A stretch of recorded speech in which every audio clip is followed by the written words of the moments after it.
In the heart of the 12th century England, among rolling fields and medieval villages, a tale was born so strange that even centuries later, it leaves historians and researchers scratching their heads. This is the story of the Green Children of Woolpit.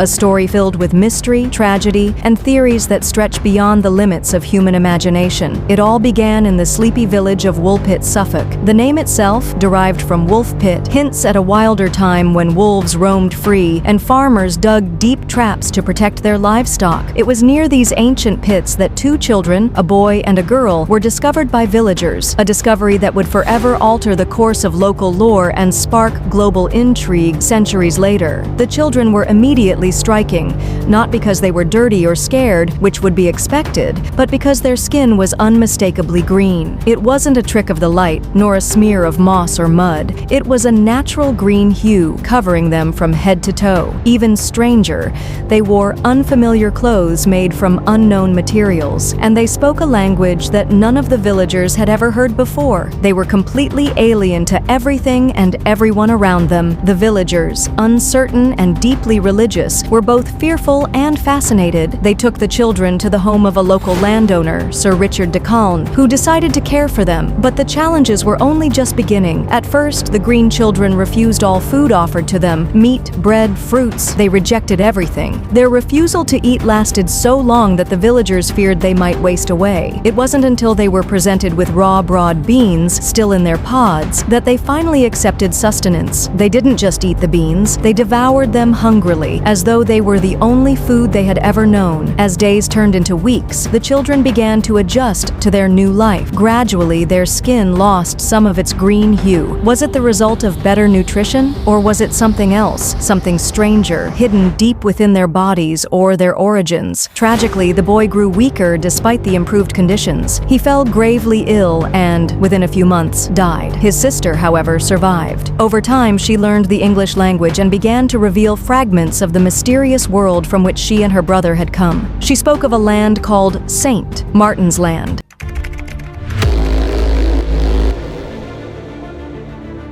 A place bathed in perpetual twilight. The sun, she claimed, never fully shone there. Everything existed in a dim, greenish light. She described their homeland as rich with vast fields, a strange glow in the sky, and rivers of unknown origin. According to her account, one day while herding their father's cattle, she and her brother wandered into a cavern. As they explored deeper into the tunnels, they became lost in darkness. After what felt like an endless journey, they emerged into the blinding light of Woolpit, a light so intense compared to their home that it left them disoriented and terrified. But was this St. Martin's Land a real place, or a metaphor for something even stranger? Theories began to emerge. Many historians over the years have tried to provide rational explanations for the case of the Green Children. Some propose that the children were Flemish immigrants who had fled civil war in their homeland. Their greenish hue, according to this theory, was due to malnutrition, specifically iron deficiency anemia. Another suggestion is that the children might have suffered from chlorosis,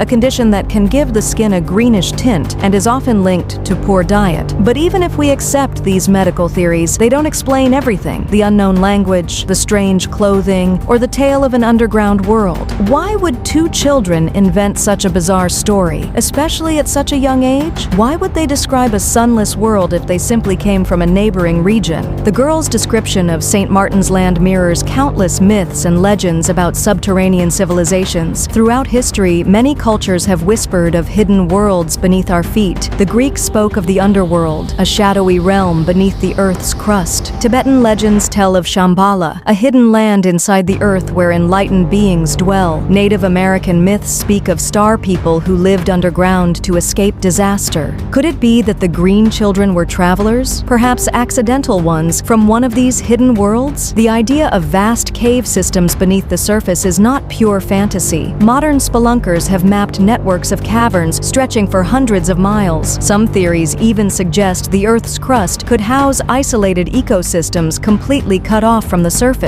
Maybe, just maybe, the Green Children were visitors from one such hidden ecosystem, a remnant of a lost civilization beneath our feet. Of course, no great mystery is complete without a dive into extraterrestrial possibilities. Some believe the Green Children were not of this earth at all. Their green skin, foreign language, and inability to adapt to human food hint at a non-human origin. Maybe they were extraterrestrials who crash-landed, got lost in transition between worlds, or were even sent here as part of an experiment. Could their appearance in Woolpit have been the final echo of a forgotten alien encounter? It's worth noting that their arrival coincided with numerous celestial events recorded during the medieval period: comets, meteor showers, and strange lights in the sky. Were they connected? Was Woolpit the accidental landing site for two young beings from another star? Some scholars view the story through a different lens altogether, a symbolic or spiritual one. In medieval times, green was often associated with the fairy world, a liminal space between life and death, reality and dream. Perhaps the story of the Green Children represents a glimpse into this in-between world. Others suggest the children were manifestations of the collective unconscious, physical symbols of fear, hope, and mystery in a chaotic world. The villagers, living in a time of war, famine, and disease, may have projected their anxieties onto these strange children, turning them into symbols of the unknown. The surviving girl grew up in Woolpit. She was baptized, learned English, and integrated into society. She eventually married a man from King's Lynn and lived a relatively normal life. But the mysteries surrounding her origin were never fully answered. She never retracted her story. Until her death, she maintained that she and her brother had come from a twilight world underground. No one knows what truly happened to them, or where exactly St. Martin's Land lies. The tale of the Green Children of Woolpit remains one of the most fascinating unsolved mysteries in history. Were they victims of circumstance,